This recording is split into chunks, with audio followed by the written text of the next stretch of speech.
Welcome back for the cyber security panel.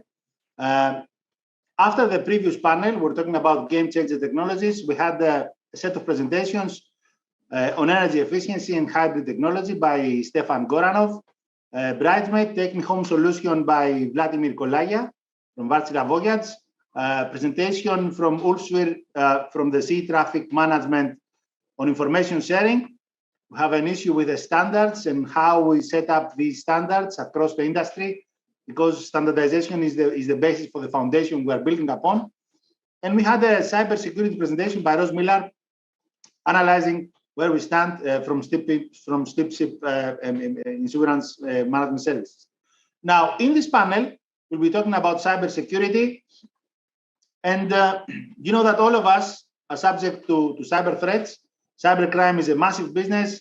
Hackers may be very well organized. And during the last couple of years, cybersecurity has become a significant challenge for the industry, because we are heavily, invested in this cyber world with all this collaboration and the online tools and so on and so forth.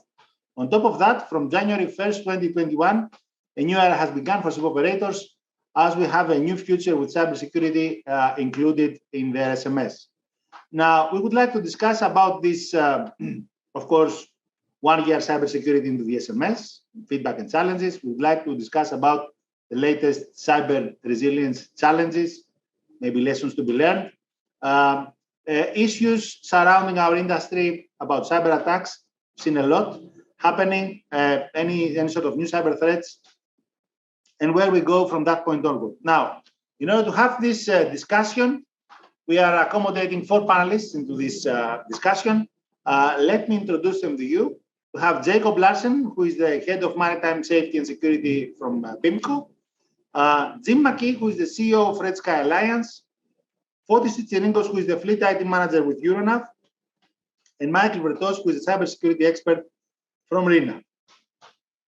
Gentlemen, I would like to welcome you all, and I would like to start our discussion with the first topic. I would like to ask you to comment on what do you feel are the impacts of the pandemic in the cyber resilience across the industry. Let's start by connecting the pandemic and cyber security. Jacob, your thoughts? Yeah, many thanks, Apostolos. I think the one sort of key signature of the pandemic and the way we worked was that all of a sudden a lot of people had to start working from home. And that all of a sudden presented a lot of opportunities for IT criminals, because, people logging on from home instead of being at work, logging on from home in large numbers, all of a sudden presented hackers and criminals with a huge attack surface. And that could pose completely new challenges to many companies and to their IT setup. And of course, as we know, these if you are subjected to criminal acts in cyberspace, then that can very quickly spread throughout to companies and perhaps even to your asset ships if you're really unfortunate. So I think that was really the key thing that was the new element as the result of the pandemic, was that people started to work from home. The attack surface increased dramatically, and that sort of forced companies to rethink and recheck their cyber defense strategies. Back to you, Apostolos. Okay, Jim, your thoughts? Well, we all are familiar with the phishing attempts, and the phishing attempts have always centered on fear and uncertainty and doubt. And what we found was all of a sudden, we were having cyber threat actors pretending to be health officials or government officials, and they were sending out reports and saying how you could get COVID tests and whatever. But it was taking advantage of people, whether they were working at home or in office or remotely. And people were clicking on anything. If it had a health symbol, like the United States, it have the Center for Disease Control, or a government agency. People's defenses came down because they were fearful of what was happening with the COVID, and they weren't getting the answers. And so I'm listening to what Jacob said. He's 100% right. But on top of that, we had a whole lot of phishing. Phishing leads to Trojans. Trojans lead to malware, and so it's a nasty train. So thank you for starting off with that, Jacob. Okay, Michael, your thoughts? Thank you, Apostole. I would agree with Jacob and Jim with the remote working experience that has certainly increased and the phishing attacks that keep happening. But I would like to focus more on the best practices that we could use to move forward, to go past from those attacks. So the re-examination of the risk assessment program, the raising personnel awareness, that sort of thing. Thank you. That's it from my end. Thank you, Michael. Fotis, your thoughts? I think it was more or less expected, and it is related with one of the biggest challenges, which is the cybersecurity awareness. Since cyber criminals get advantage of the whole difficult situation in order to have some phishing attacks to fake websites, in order to inject Trojans, malware, and people, if people are more educated on cybersecurity and more aware of the threats, they will be more protected. But I would also like to stress that it was a situation where we all had to provide new functionality and solutions to a situation that we have not faced in the past, like provide remote access to third parties or to inspectors, using and not be ready for this purpose also. We were pushed to also use methods and tools that are not enterprise tools, for instance. If you go to China, for instance, WeChat is something that you're pushed to use for having a VC. It's not the best tool for this, the more secure, let's say. So we need to prepare better and to have tools ready for such occasions. Okay. Now, may I ask, Fotis, your thoughts? Was the industry, apart from your own organization and what you discuss with your colleagues across other ship managers, was the industry, and of course with your vendors, was the industry ready with all that, dependence, let's say, into these, remote working, communication, heavy dependence on communications, and of course all these infrastructure that had to go live due to the pandemic because we were working remotely? Was the industry ready? What do you feel? What's your feedback? As we all know, and we're trying to improve, shipping industry is a traditional, let's say, and it is in the route of digitalization and introducing new technologies and systems, which is related with the cybersecurity part. So the industry was not ready for this extent of the demand. And we had all to provide quick solutions and advanced solutions in a short time under difficult circumstances and difficult conditions.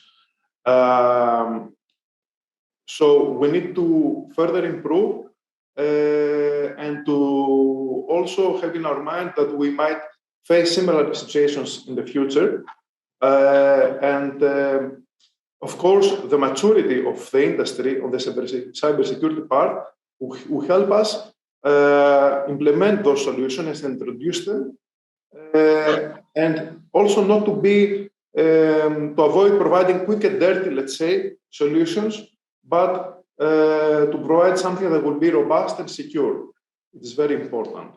Okay, Jacob, your thoughts, the feedback from your members. Was the industry ready, for all these challenges, working remotely with a dependence on these software systems, and of course, the interrelationship between, ship systems and source systems?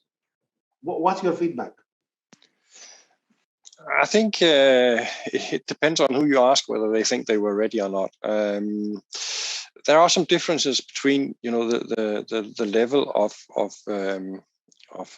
IT maturity in different countries, and depends on the infrastructure you have available in the different countries, and therefore, some more sort of IT mature societies, companies placed there might be more ready than companies in other parts of the world where perhaps you are not that far advanced yet. So I think it depends on who you ask, but I think it goes for not only shipping but all companies in the world that COVID was such a massive disruption to the normal way that we have worked in the past, both with regards to cooperating in teams, but also with regards to how we manage ourselves in conferences. And this conference alone is a good example. I mean, thinking back 3 years, how many webinars did we actually bother to attend? I think most people prefer to travel to conference instead and meet people. So I think really that's sort of my thinking on that question. Back to you, Apostolos. Okay. Can you, may I ask, do you feel it's a matter of, let's say, ethnicity, it's a matter of base into a specific country or region, or do you think it's a matter of, let's say, size of an organization, this IT maturity you mentioned, and I fully agree with that. Do you feel it has to do with the size of the organization and the challenges and the stakeholders that had to face this specific organization, or is it a matter of nationality or, manager base or stakeholder base and so on, like a culture, let's say national culture or something like that? Well, if you ask me, I think it is really, it has to do also with size. I mean, bigger companies tend to have a more global footprint, and therefore, typically they have a higher demand to coordinate across geographical locations, and therefore, by their very nature, they are more likely to be more sophisticated when it comes to connectivity across continents and so on. So I think that has something to do with it. But I also have to say that I had some experience working in fairly large companies before I joined BIMCO, and I can safely say that they too experience quite a revolution when it comes to the proliferation of new communication technologies, and for example platforms like Zoom and Microsoft Teams and all that. I mean, that really took off after the pandemic and all the lockdowns happened. That was at the point in time when that technology really took off. Before then, I think many companies, they were still using the old-fashioned video conferences, or even dialing in on a group telephone call and sitting on a slightly distorted line and so on. So I think it has been a real disruption to the whole communications technology this pandemic. Actually. Yeah. Michael, your thoughts? Any feedback you have from your clients? What do you think? Was the industry ready, for all these challenges? Well, I wouldn't say that the industry was 100% ready, but what I would say is that most of the shipping companies, or at least the operators we've been in contact with, they were very quick in adjusting to the situation. The maritime sector, and especially the Greek sector, is known for the quick adaptation. So I would say within a couple of months, most of the organizations, they were ready. They were ready, and they could face the situation, and I believe with very good results. Okay. Jim, your thoughts with your clients and so on? Well, what we're looking at in today's world is a cyber resiliency. This is something that was a catchphrase a few years ago, but now it's becoming the law. All organizations, be oil, gas, pipelines, ports, ships, headquarters, they all have to be concerned with cyber resiliency. And resiliency is one of those funny words. It has about 4 different definitions, but the most important one is the ability to bounce back after a problem. And the problem could be a hack, the problem could be ransomware, the problem could be all of your data is for sale on the dark web. So the plan here, and I did a speech on this a couple months ago for another cyber group. And the whole point is you have to plan. And in this planning, there are many aspects of it. It's simple things as using multi-factor authentication, having your backup stored at a third party off-site. And then more importantly, and it just goes back to training training. You can't open up strangers' emails or look at somebody's, open up a file that has someone's vacation pictures on it. So you get training, backup, multi-factor authentication, and then just good cyber hygiene. And so this all ties together across industries. It's more important in shipping because shipping moves 80% of the world's goods, and we can't have a problem with that. Jim, may I ask, because you are the expert in this panel, we've seen that, all these hackers are using more and more social engineering ways to collect data, meaning they disguise themselves like being, as you correctly pointed out, authorities, organizations, social media. You may receive an email from LinkedIn or from Facebook and asking you to click just to verify something that you have sent this email or something like that. You may receive an email from Google asking you to verify that this device is yours or something like that. And this is against human nature again. Why? Because there are a number of auto-filling functions in all our computers to make our lives easier. So the majority of the users are being accustomed to using these auto-fill with the passwords and so on and so forth, and all these, very familiar emails and very familiar logos, and that it makes easier for them to click. So how do you feel that we should cope with that? Because you are having a range of experiences with your clients. What's your take on this? Well, two easy things. One of the first things is you always have to look at the header of what you're receiving, because you can make the nicest banking website, but if you look up at the header and see exactly where it's coming from, that's number one. Number two, we found that people have been farming social media to find the assistant of the president of the company, and they'll go through a weak link. Unfortunately, administrative assistants of C-suite members have someone who is in charge of screening their email. Well, guess what? They're supposed to open up everything and see if things are important. So boom, that's your weak link right there. An assistant is going to have to screen things. And if I was a hacker, that's one of the directions I would go. The other thing is social media. People are posting where they're going, what they're eating, who their friends are, what they like. And then hackers are farming that and saying, oh, I've got a kitten too. Here's a picture. Take a look at my kitten. Boom. The cat lover opens it up. And so it gets down to, cyber hygiene again and training. I get inquiries from all over the world, people wanting information on cyber threat intelligence, and I have to be very careful. But luckily, being in the business, we have great filters, and I have a great team, and we run things through a sandbox sometimes before we even look at them. So. Okay, thank you. Now, let's move on. Our next question is, what's the most troublesome development you've seen over the last year or the last couple of years with respect to cyber security? Fotis, what's your take? Any sort of incident that you have to face, any sort of development?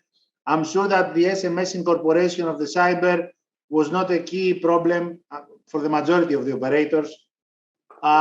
What's your take? What's the most troublesome development for you over the last year or last couple of years? You mean developing the cybersecurity culture measures? Is this a question? It's up to you. It's up to you. Yes, as I previously mentioned, and this comes from all the answers, the development of cybersecurity culture is very important and takes time, needs training, but we also need to provide people tools, simple tools that they can use, not to make their lives more difficult, because we force them to bypass the rules. It is the same, like not scare them, make them feel comfortable that we're developing some rules, some procedures to protect ourselves in order to follow those rules and to be on the same side. Also, the social engineering part is very important. So we need to educate people to include possibly in our annual tests or frequent tests social engineering attacks in order to make them understand that things can happen and how they can happen with real examples inside the company, not only with examples of attacks on other companies.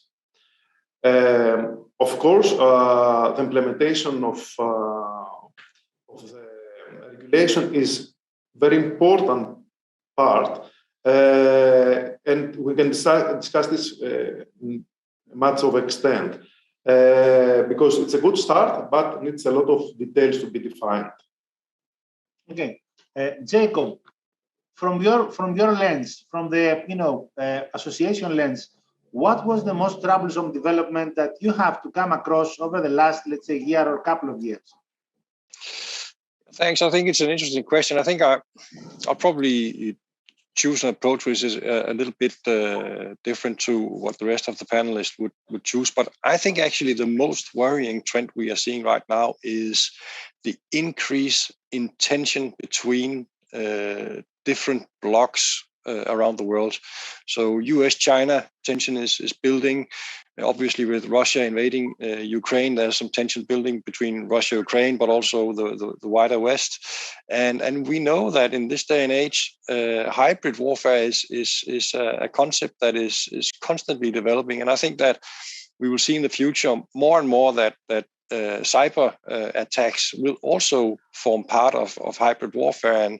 And indeed, some of the countries that are involved in some of these standoffs, they have a lot of expertise reportedly when it comes to offensive cyber attack capabilities. So I think that's really a major trend that we have to worry about. And if you go back to the NotPetya attack that affected a lot of companies around the world, and including one company from the maritime sector, Maersk, and possibly even others.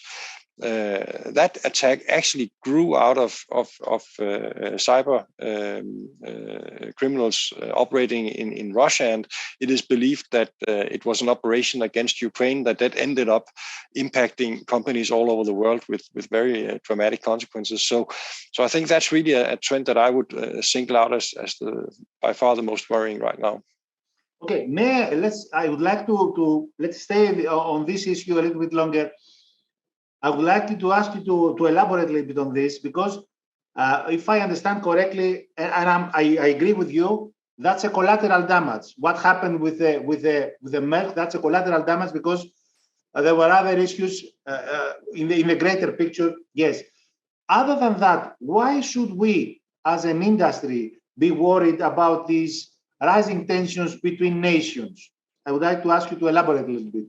Do you see any other connections to what is going on across shipping, other than the collateral damage you said with a Petya attack, from cybersecurity perspective? From a cybersecurity perspective, I think we should be particularly worried because these attacks they tend to be launched on a massive scale, and therefore the malware that is introduced into cyberspace or whatever it is that they're introducing. I mean, it's usually brand new, so that means that all the antivirus filters and so on they can't recognize them, and therefore they have huge potential to have damaging consequences to companies all over the world. So I think that's really the major concern. And of course, I mean, shipping is a one big global system where goods and ships circulate around the world, and with increased tension, of course, in addition to cybersecurity, there are all sorts of other issues can arise. So it is really worrying. Okay, thank you. Michael, your thoughts? What was the most troublesome, let's say, issue that you have to come across with over the last year or couple of years? Well, I would bring back the link of our conversation more to the shipping sector. And I would say that there are some trends over the last couple of years, like the increased connectivity of the fleet with numerous applications to the shore, the increased bandwidth, which makes remote access to vessels easier and gives the attacking side the ability to use offensive tools that are available open source, and they were used for the typical office environment and now can be used to attack vessels networks. Ashore, ship-shore communication, which was to a bare minimum, now it's like an open highway. So it's a highway open to attacks. And another worrying trend is the reliance to third-party software and hardware vendors that the shipping company uses for a variety of different functions. So I would say that shipping companies should make sure that they use trustworthy solutions, that they have some sort of compliance from an accredited body. And this is where the importance of classification societies comes into play. Okay. Thank you. Thank you. And Jim, your thoughts? Most troublesome issue you came across last year or last couple of years? Well, it's two things that are actually the same. The first is the threats to the supply chain, and we've dealt with those here in the United States, the Colonial Pipeline, JBS Foods, all sorts of things where supplies have been cut off, suppliers have been cut off. But then you look at what really happened. Well, what was here was ransomware, and ransomware is attacking everything from suppliers to schools, to hospitals, to cities. And it's an easy thing to plant. You plant it via phishing, you plant a Trojan, and then someone has to send you 10,000, 100,000, $1 million or $10 million in Bitcoin to get turned back on. It costs people's lives. And if you are attacking ports and pipelines and shipping lanes and ships, well, what happens if you lose all your manifests because they're stored in an SaaS system and you can't access them? Or you arrive at a port and all of the files, all the docs are all locked up. And so the thing is, you just go backwards again and said, how did it happen? Well, someone planted malware. How was a malware planted? It was a Trojan. How did the Trojan get there? It got there via phishing, or got there because someone forgot to patch or update software. And so the two things, supply chains and ransomware, are the two things that we see. Okay. Now, going back, we asked for the, let's say, most troublesome issue. I would like to ask, what's the best practice? What's something that you would commend, let's say, positively, that you've seen as a best practice over the course of the last year or last couple of years? Fotis, your thoughts? What have you seen? Yes. I will come back to the same thing.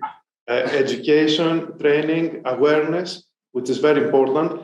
And considering that even the connectivity to vessels is not a highway yet, but it will be in a couple of years when the new services will be available. So the speeds that we'll have available will not be a barrier any more, not only for the business systems, but also for the people on board. So imagine how you can control somebody that will play on his free time an online game to use same passwords on the business network. So somebody that can get all this information and use it in order to have an attack. So this can be you can manage this only by training and to have people aware.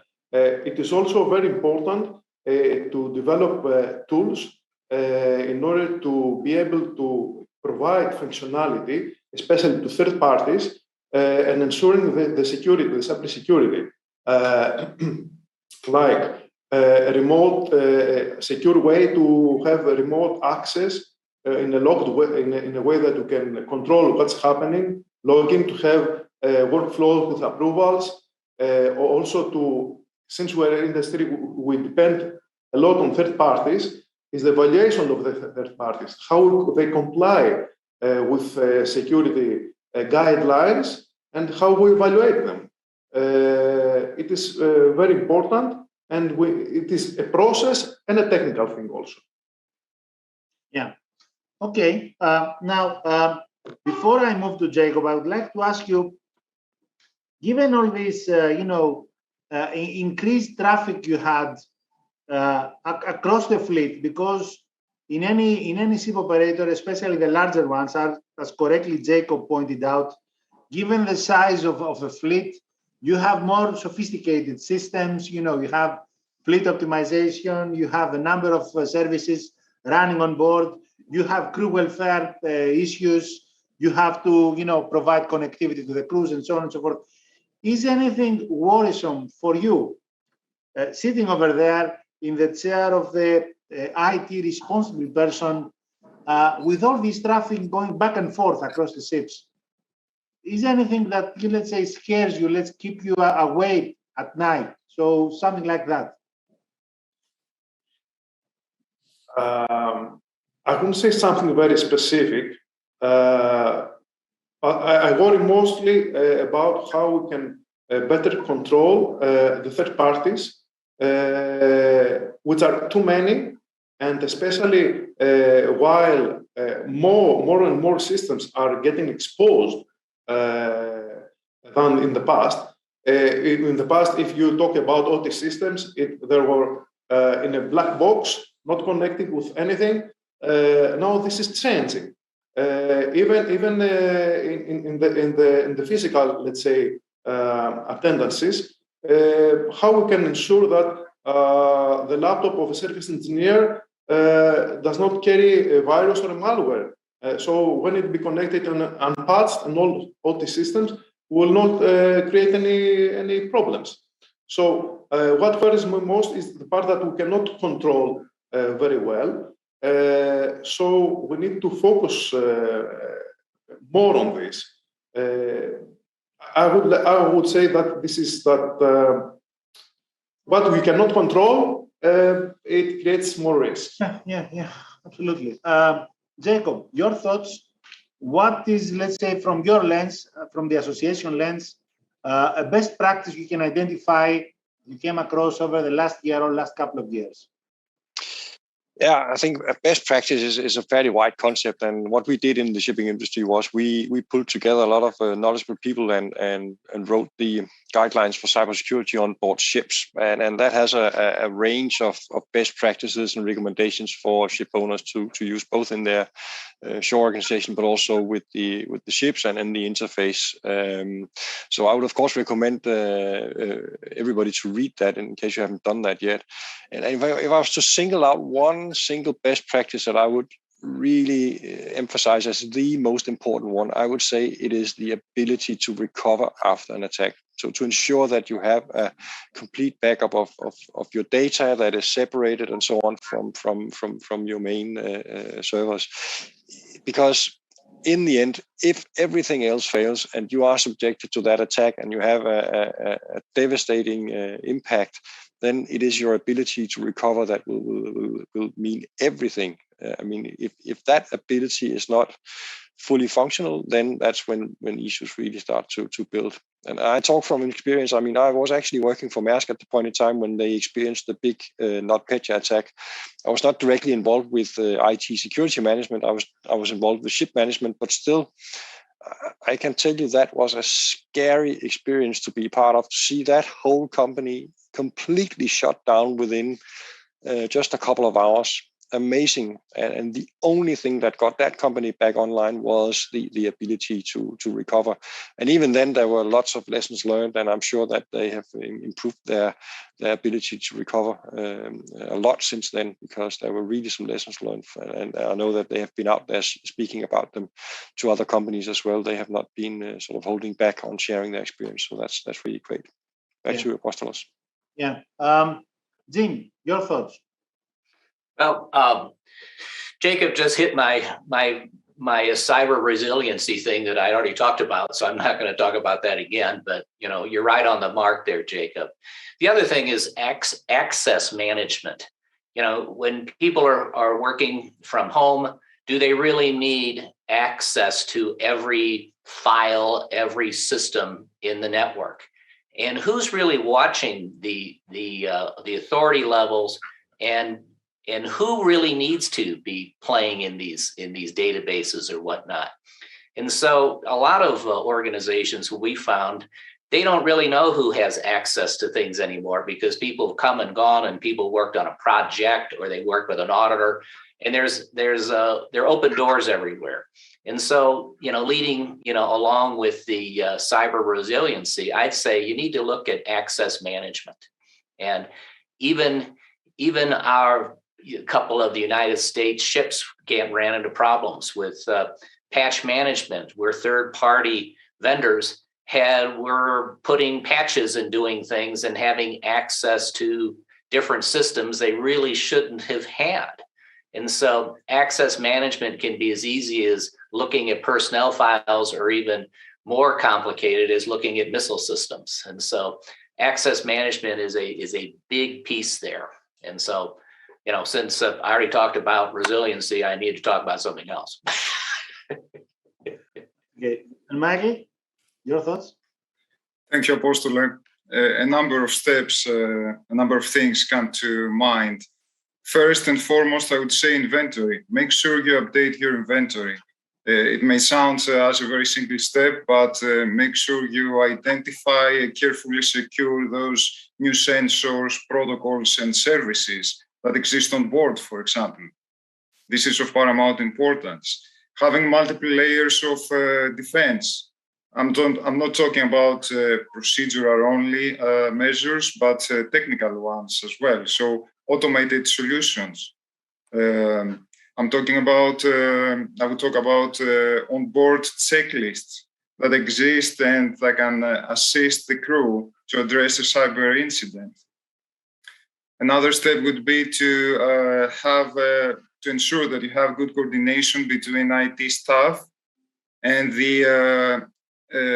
other staff of the company supporting mostly marine operations to avoid the silo effect.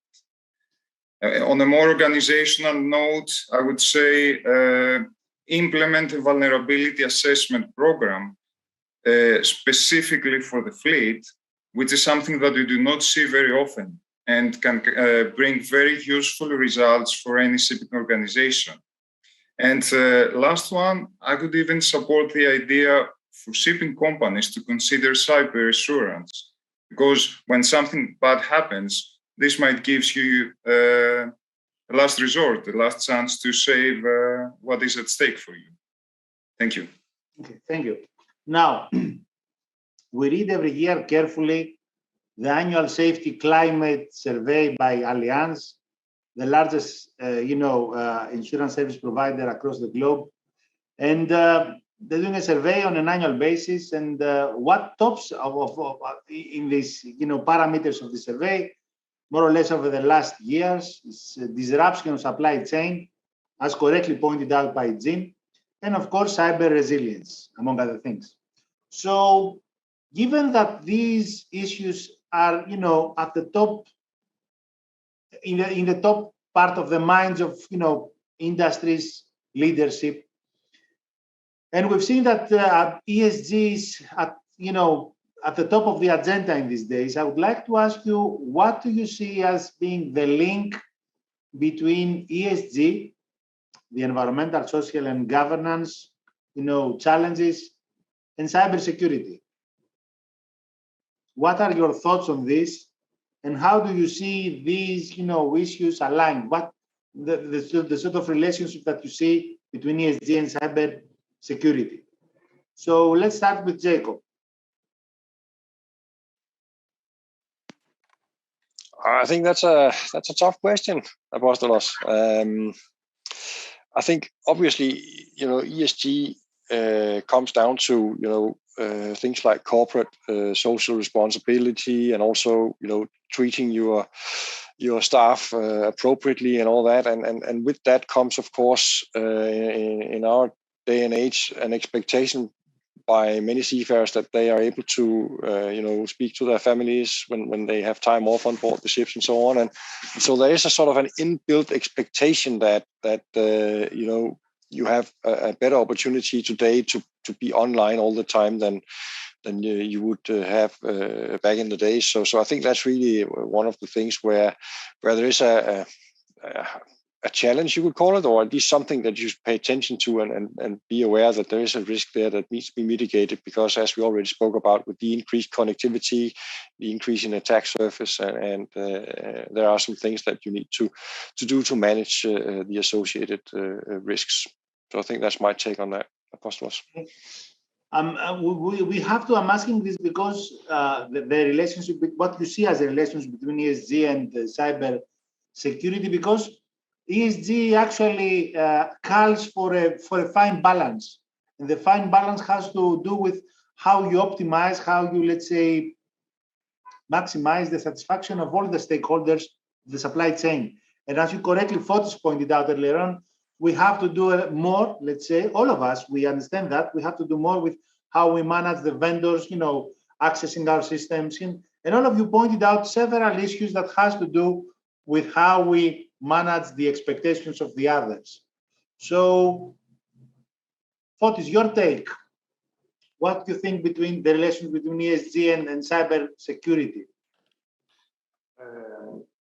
As you said, the balance is key. Not only the security, but even the technologies that we provide.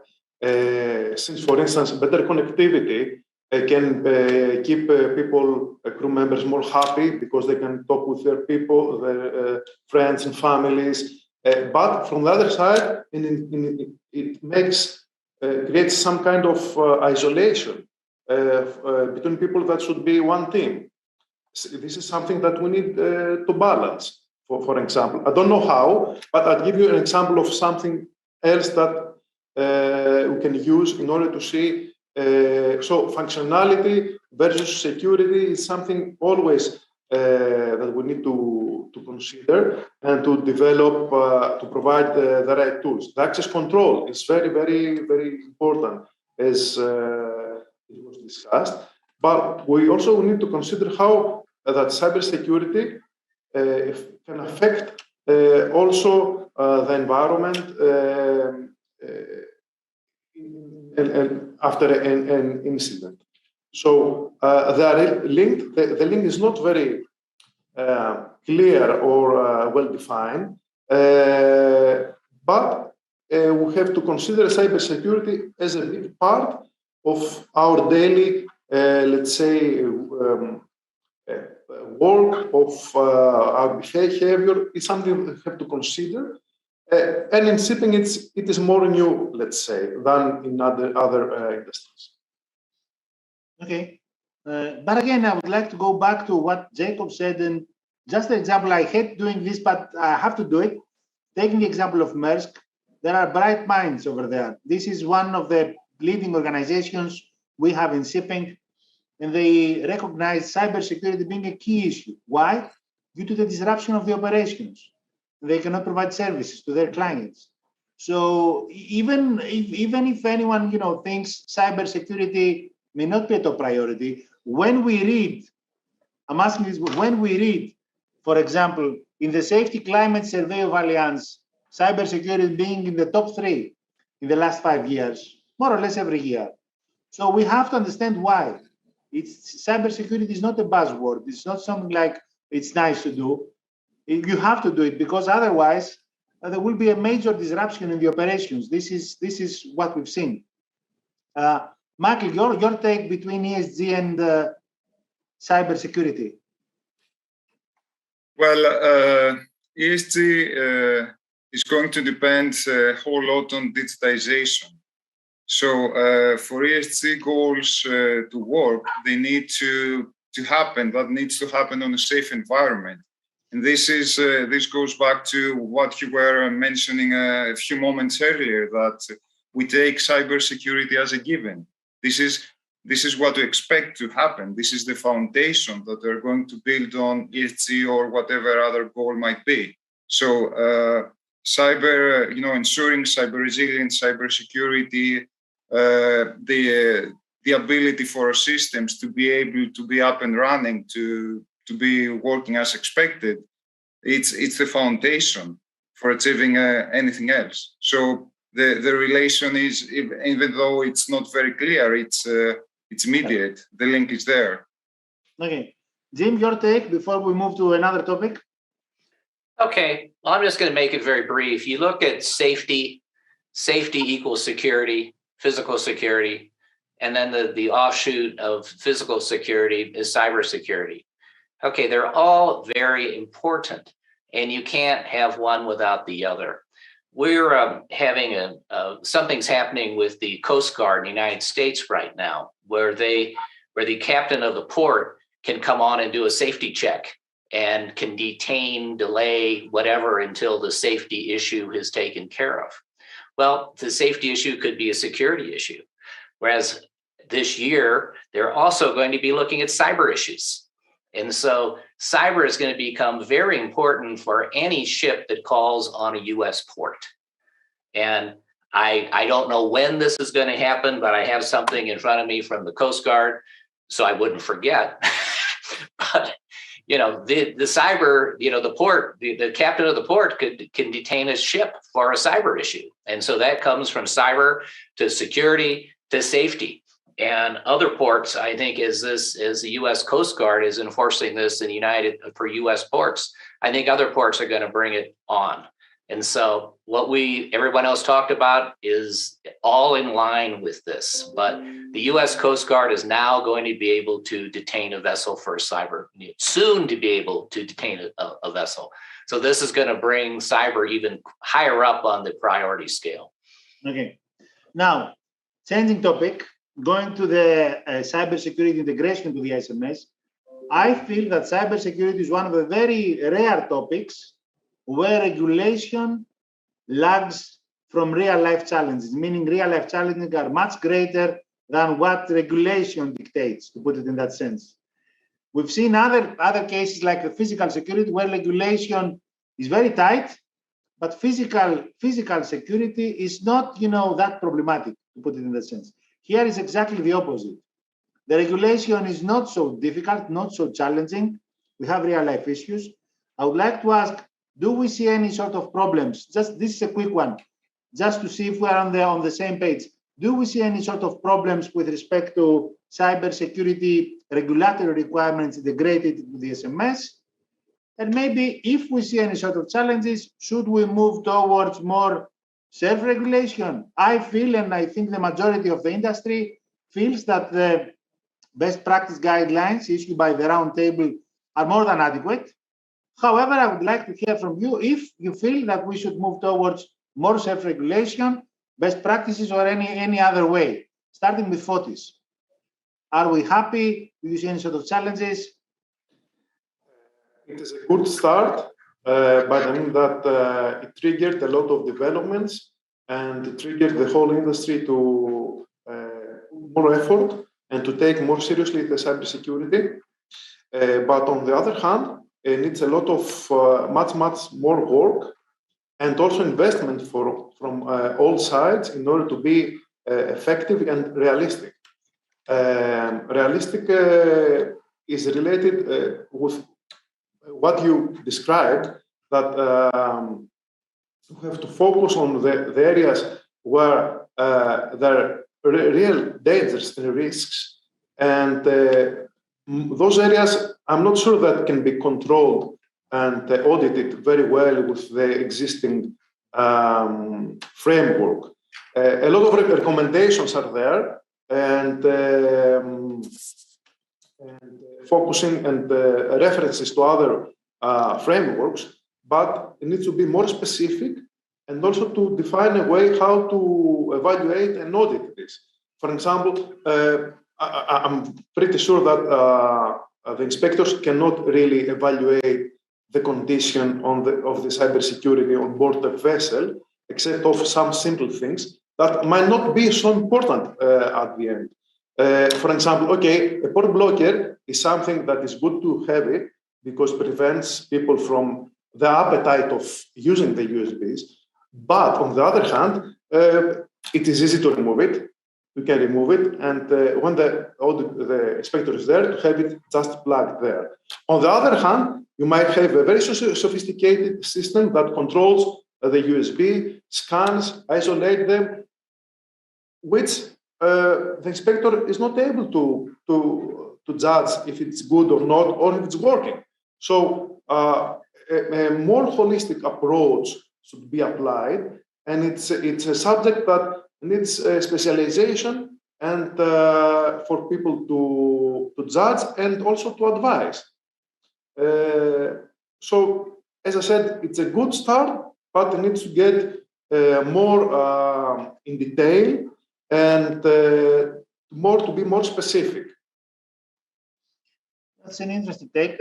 Jacob, your thoughts? What you've seen from your members?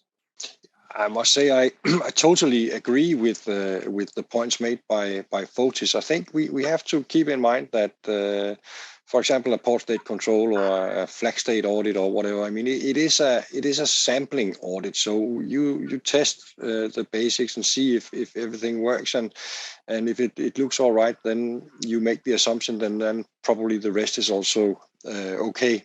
And you do that for cyber. That's my understanding. That's what's going on right now. You do that for cyber, and you also do it for all sorts of other things. So you check the fire dampers, you check that the maintenance is in accordance with the plant maintenance system and all these kinds of things. And you do that, but you can't check everything. And I think we should also be mindful that these audits, they are there to be an element in the overall risk management. So it's not a removal of risk. It's risk management. So you do what you can reasonably do, and then you achieve good results with that. And this idea that you can check everything is, I think it's not a viable idea, and essentially it would be a waste of resources. We should also keep in mind that actually it's not the cyber issues that are the major cause of accidents on board. People are not getting killed because there is a firewall that's not working or because their systems were hacked. It might be that if they're really unfortunate, then they have a blackout and they have to restart their systems and so on. But the maritime industry has done that for decades. I mean, we've had procedures in place for blackouts for many, many years. And the fact that our systems have now gone digital, that just means that, okay, there are some other risks for blackouts or for system fallout, but there are already mechanisms in place for managing these situations. And they've been in place for a long time. Also a long time before IMO even started to speak about cyber risks, because the ISM code does not only address sort of non-IT related or OT related risks, it addresses all risks. So I mean, most shipping companies actually had a lot of the cyber-related risks covered in their systems already before 2021, when the IMO requirements came into force. So I think it's important to stay pragmatic, and I think that from what I can judge when I speak to our members, it sounds like that port state control and the other auditors, they have a reasonably sound approach to this, and that together with the ship owner companies and the ships, they manage to find a good way forward here. Thanks. Okay. Fotis, you would like to comment? Yes, I would like to add that a realistic and well-defined framework, a regulatory framework, needs to be developed to help also the industry improve and have less risks. Otherwise, there is the risk to just trying to put a check on the checklist to comply, which is not the best thing to do. So it's very important to be realistic, and also to use this and communicate to the business in general how this should be developed, what kind of investment is required, in which areas, since introducing a new system, it's not enough. It's a procedure that should be monitored all the time, to improve all the time. And it's not something that you can say, okay, I did this for cybersecurity and I'm done. It's not like this. So it is a wide, let's say, a subject that needs to be well defined and communicated in order to be all on the same, to have the same approach. Okay. Michael, your thoughts? Well, I would say that we are just in the beginning. So the shipping sector had just started, realizing, implementing measures for incorporating cyber risk into SMS, into general functions. It's at the point of breaking a long-standing barrier between IT and the other, more traditional marine functions.